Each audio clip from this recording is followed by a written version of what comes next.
சித்தர் வணக்கம். உலக தமிழ் அறிவாளிகளே, சித்தர்களின் அருளால் நலமுடன் பல்லாண்டு வாழ்வோம். டாக்டர் பிளஸ் ஊடக ரசிக பெருமக்களே, இருதய நோய், இருதய ஆரோக்கியம், இருதயத்துக்குரிய பயிற்சிகள், இருதயத்தை பேணுவது எப்படி, இன்றைக்கு அது காலத்தின் கட்டாயமாகிவிட்டது. இருதய நோய்னா பொதுவாக ஒரு 60 வயது 50 வயதுக்கு மேலே என்று கேள்விப்பட்டு கொண்டிருந்த காலம் போய் 20 வயது 25 வயது திடீரென்று இருதய நோயிலே மாண்டு போனார்கள் என்ற செய்தியை பார்க்கிறோம். அன்றைக்கு ஒரு நாள் நாம் எல்லோரும் பார்த்திருக்கிறோம், நீங்களும் பார்த்திருப்பீர்கள்.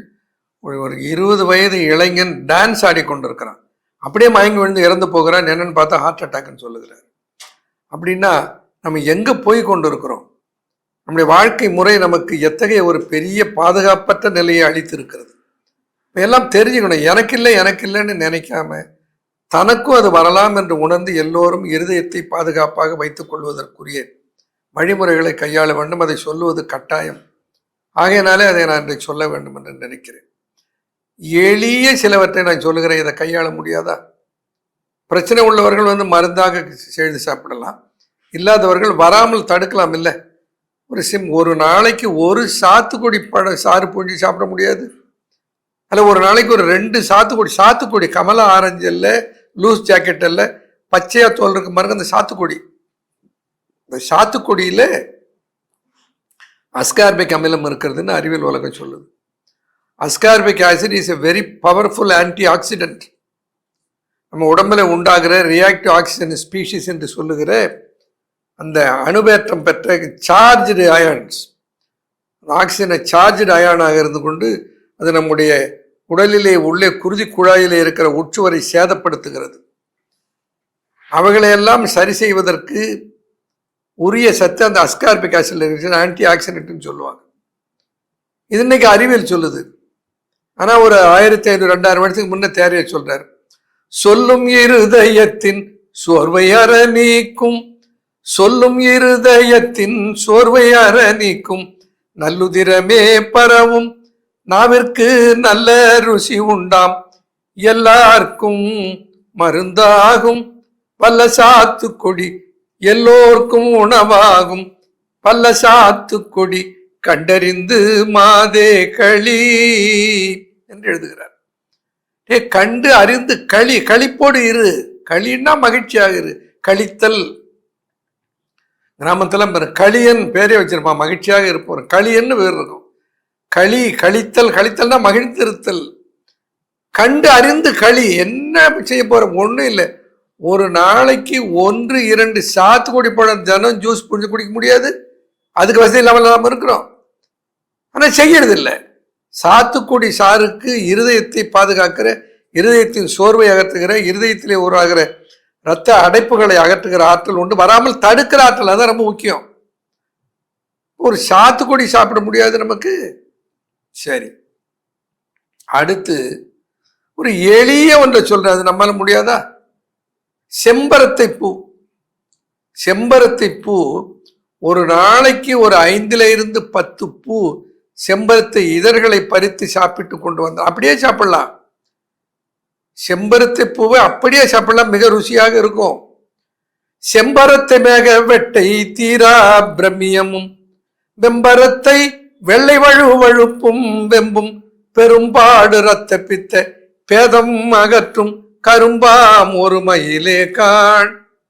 செம்பரத்தை ரத்த பித்தம்னா பிளட் பிரஷர்னு நீங்க சொல்றமே, அதுக்கு சரியான தமிழ் சொல் ரத்த பித்தம். இந்த பிளட் பிரஷர் வராம தடுத்தா இருதயத்துக்கு நோய் இல்லைன்னு ஆகி போச்சு. பிளட் பிரஷர் வராம எப்ப தடுக்க முடியும்? இரத்த குழாய்களில், உடல் முழுக்க ஓடுகிற இரத்த குழாய்களில் கொழுப்பு படிந்து, இரத்த குழாயிலே இருக்கிற கொழுப்பு படிதல் காரணமாக வால்யூம் குறைந்து அதனால பிரஷர் வருகிறது. அப்போ இரத்த குழாய்களிலே கொழுப்பு படைகிறது மாதிரி தானே இருதயத்துக்கு போக இரத்த குழாயில கரோனரி ஆற்றலையும் படியுது. அதை அகற்றுகிற ஆற்றல் எதிர்க்கிறது செம்பருத்தி பூவுக்கு இருக்கிறது. செம்பருத்தின்னா ஒற்றை செம்பருத்தி, அடுக்கு செம்பருத்தி இல்லை, 5 இதழ்கள் மட்டும் கொண்டிருக்கிற ஹைபிஸ்கஸ் ரோசா சைனன்சிஸ்.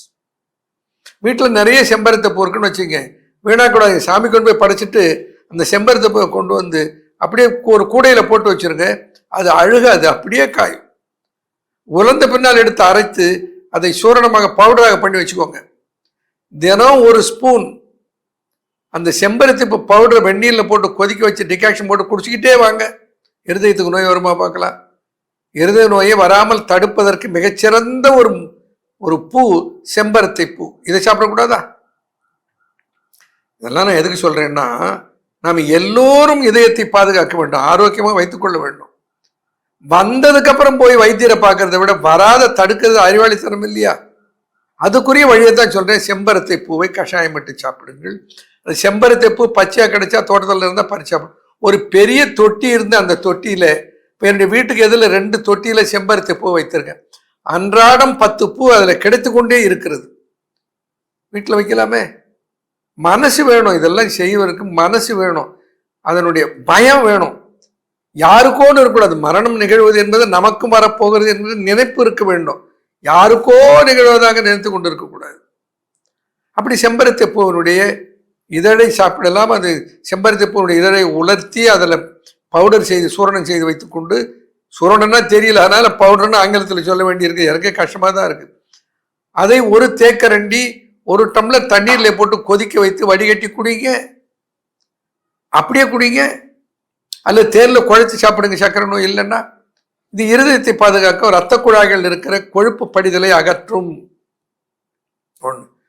2வது, இப்போ எல்லாரும் சொல்லுகிறார்கள் லவங்கப்பட்டை. லவங்கப்பட்டை is a very powerful antioxidant. இந்த லவங்கப்பட்டையை பயன்படுத்தினால், லவங்கப்பட்டையை வாங்கி அரைத்து சூரணம் செய்து வைத்துக்கொண்டு ஒரு ஒரு 1 கிராமில் இருந்து 1.5 கிராம் அளவுக்கு, ஒரு அரை தேக்கரண்டி அளவுக்கு தண்ணீரிலே போட்டு கொதிக்க வைத்து, 1 டம்ளர் தண்ணீரில் கொதிக்க வச்சா போகிறோம், கொதிக்க வைத்து எடுத்து அதை அன்றாடம் காலையில் அருந்து கொண்டு வந்தால் இருதயத்தை அது பாதுகாக்கும். தக்கோலம் எல்லாருக்கும் தெரியும் இல்லையா? அனாசி முட்டு. அனாசி முட்டை இன்னைக்கு பிரியாணியில் போடுறதுக்கு மட்டும்தான் நினைச்சிட்டு இருக்கோம். அனாசி முட்டு இருதயத்துக்கு மிகச்சிறந்த மருந்து.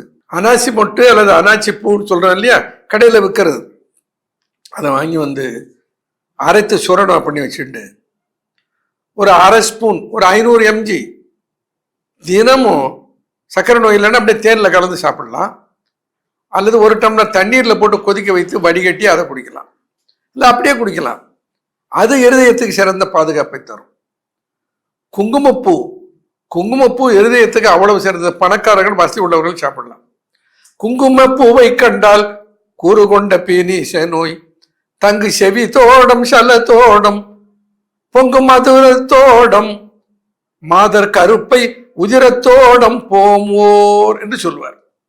உதிரத்தோடங்களை எல்லாம் போக்கும், மாதர் உதிரத்தோடங்களை எல்லாம் போக்கும், நீரிழிவை போக்கும், ஜலதோஷத்தை போக்கும்.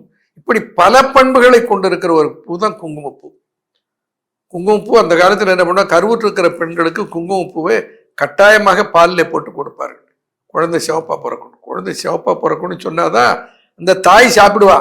நான் பிள்ளைக்காக தான் தாய் அதையும் செய்வாள்.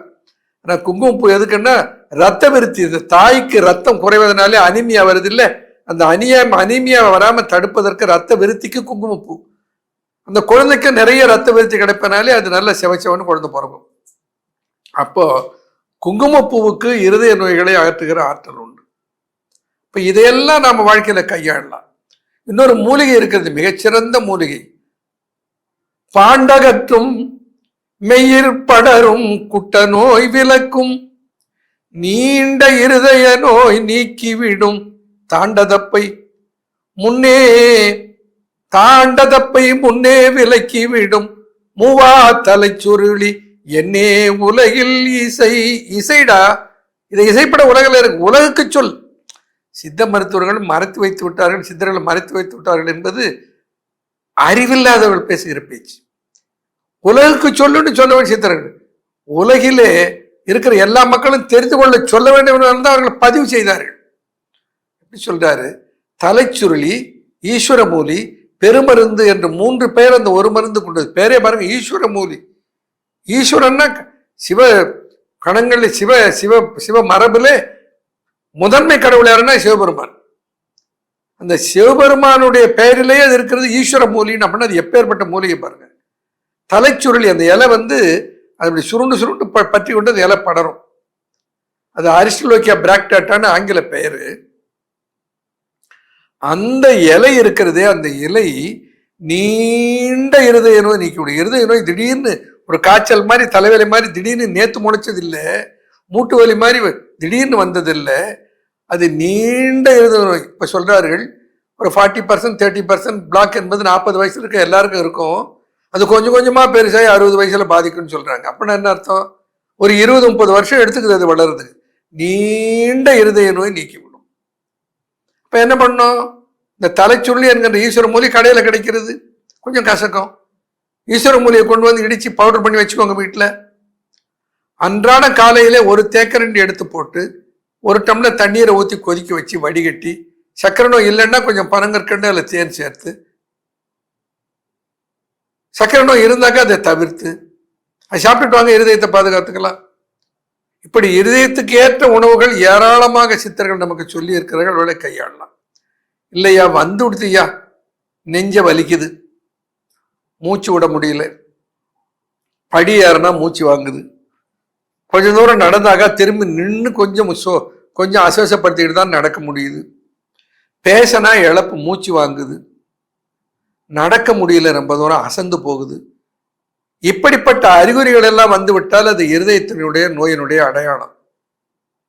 அனிமியாவிலே இந்த அறிகுறிகள் எல்லாம் இருக்கும். மருத்துவரை போய் பார்த்து தெரிந்து கொள்ளணும்.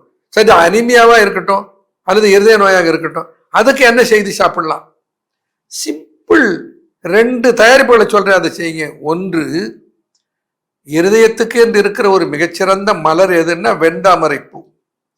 ஈரலை பற்றி எழுகின்ற வெப்பம் போம், கோர மருந்தின் கொடுமை அகலும், பாருலகில் தந்தாமனத்தை ஒற்ற தார் குழலே காந்தல் விடும் வெண்தாமரையின் பூவை வில்.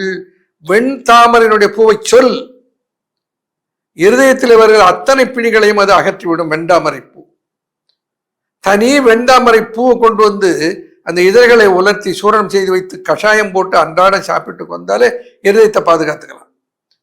இப்ப இருதயத்துக்கு ஒரு ஃபுல் ப்ரொடெக்ஷன் கொடுக்கறதுக்கு அது உதவுவதை போல, இருதயத்துக்கு பிரச்சனை வந்துட்டா பாதுகாத்துக்கிறதுக்கு என்ன பண்றது? மருதம்பட்டை கேள்விப்பட்டிருப்பீர்கள். அந்த மருத மரத்துக்கு ஆயுர்வேதத்தில் அர்ஜுனா ட்ரீன்னு பேர். அர்ஜுனா மரம், அர்ஜுனா அரிஷ்டம் என்று ஆயுர்வேதத்திலே ஒரு தயாரிப்பு இருக்கிறது. அது மருதம்பட்டையில இருந்து தயாரிக்கப்படுகிற கஷாயம். அது அரிஷ்டம்னா அதுக்கு ஒரு கஷாயத்திலே ஒரு முறை.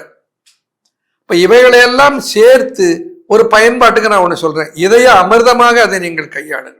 இதயத்துக்கு அமிர்தம் பேரே இதய அமிர்தம்னு நான் வச்சிருக்கேன். என்ன பண்றீங்க? லவங்கப்பட்டை, மருதம்பட்டை, வெண்தாமரை பூ, செம்பரத்தை பூ, ரோசா பூ அல்லது ரோசா மொட்டு, 5 பொருள்கள். இந்த 5ஐயும் கொண்டு வந்து உலர்த்தி சூரணமாக ஆக்கி, அந்த சூரணத்தோடு 100 கிராமுக்கு 10 கிராம் குங்குமப்பூவை சேர்த்து அரைச்சி வச்சுக்கோங்க. அது தினம் ஒரு தேக்கரண்டி எடுத்து கஷாயம் போட்டு அன்றாடம் குடித்து கொண்டு வாங்க. உங்க இருதயத்துக்கு மிகப்பெரிய பாதுகாப்பு. இருதயத்துல பிரச்சனை இருந்தாலும் கூட இதை கையாண்டு அந்த பிரச்சனையை சரி செய்து கொள்ளலாம். அதுபோல இப்ப நிறைய யூடியூப்ல எல்லாம் போடுகிறார்கள், அரைகுறையான செய்தியாக இருக்கிறது. என்னன்னா, ஆப்பிள் சிடார் வினிகர் கலந்து அதுவும் கூட இஞ்சிச்சாறு, பூண்டுச்சாறு, தேன், இவை 3ஐயும் கலந்து ஒரு தயாரிப்புன்னு கடைகள்லாம் கூட விற்கிறார்கள். இருதயத்துக்கு அது மிகச் சிறந்தது, அதில் ஒன்றும் ஐயம் இல்லை. ஆனா அது இருதயத்திலே ஒரு அடைப்பு, இருதயத்திலே ஒரு சோர்வு இருக்குமானால் அதை குணப்படுத்துகிற சக்தி அதுக்கு இருக்கான்னா, அந்த முழு சக்தியை கொடுப்பதற்கு என்ன பண்ண வேண்டும்? அது கூட நான் சொன்ன கஷாயத்தை சேர்க்க வேண்டும். குங்குமப்பூவை கட்டாயம் சேர்க்க வேண்டும். அப்படி சேர்த்தால் அது இதய அமிர்தமாகி விடுகிறது. இதய அமிர்தம் ஹார்ட்டுக்கு கிடைத்திருக்கிற ஒரு அமிர்தம். ஒருவேளை ஒரு நாளைக்கு தினம் காலையில சாப்பிட்டுட்டு வந்தா ஒரு 3-4 மாதம் கழித்து நாம போய் ஒரு இசிஜி பண்ணி பார்த்துக்கலாம், அல்லது ஒரு எக்கோ பண்ணி பார்த்துக்கலாம். இருதயம் நல்லா இருக்குதுன்னு டாக்டர் சொல்லுவார். அவ்வளவு பெரிய சக்தி எதுலேயே இருக்கிறது? இதய அமிர்தத்தில் இருக்கிறது. அதில் தேன் இருக்கிறது. தேனெல்லாம் நீங்கள் உங்களுக்கு விலை தெரியும் இல்லை? நல்ல தரமான தேன் வாங்கணும்னா 900 ரூபாய் இல்லாமல் வாங்க முடியாது கிலோ. இந்த குங்குமப்பூ விலை தெரியும் இல்லை? 500-600 ரூபாய் இல்லாமல் குங்குமப்பூ வாங்க முடியாது. இல்லை விலை உயர்ந்த பொருளாக இருந்தாலும் மிக ஆபத்தான நோய்களுக்கு மிகச்சிறந்த மருந்தாக இருக்கிறது. அப்போ நான் சொன்னதெல்லாம் நீங்க கையாளுங்க, இருதய நோய் வராம தடுத்துக்குங்க. வந்திருந்தா இதயாமிருத்தை தயாரித்து பயன்படுத்தி இருதய நோயில இருந்து பாதுகாப்பை பெற்றுக்கொள்ளுங்க. இதெல்லாம் சொல்லும்போது உடனே சிவியர் கார்டியாக் பிளாக் இருக்குதுன்னு டாக்டர் சொல்றாரு. 90% பிளாக் இருக்குது, 95% பிளாக் இருக்குதுன்னா இதை செஞ்சு சாப்பிட்றன்னு உட்காந்துருக்க கூடாது. மருத்துவர் வந்து அணுகி அதற்குரிய முறையான மருத்துவத்தை பார்த்துக் கொள்ள வேண்டும். அதுதான் ரொம்ப முக்கியம். இதெல்லாம் இப்படிப்பட்ட மருத்துவ வசதிகள் சித்த மருத்துவத்தில் சொல்லப்பட்டிருக்கிறது. இருதயத்தை பற்றி சித்தர்களுக்கு என்ன தெரியும்னு சொல்லுகிற பேர் அறிஞர்களுக்கு இதை நான் சொல்ல விரும்புகிறேன். இருதய நோய் நீக்கிவிடும், நீண்ட இருதய நோய் நீக்கிவிடும்னே சொல்லுகிறார்கள். இப்படிப்பட்ட மூலிகைகள் எல்லாம் சித்த மருத்துவத்தில் இருக்கின்றன. இவளை கையாண்டு இருதயத்தை பாதுகாத்துக் கொள்ள வேண்டும். ஆனால் ஏதேனும் இருதய நோய் இருக்குமானால் மருத்துவரையும் கலந்து ஆலோசித்து முறையாக மருத்துவம் பார்க்க வேண்டுமோ தவிர அதுக்கெல்லாம் நானே டாக்டர்னு சொல்லி எதையாவது செய்து சாப்பிட்டு கொண்டு ஆபத்துக்கு நம்மை ஆட்படுத்திக் கொள்ளக்கூடாது. நன்றி, வணக்கம்.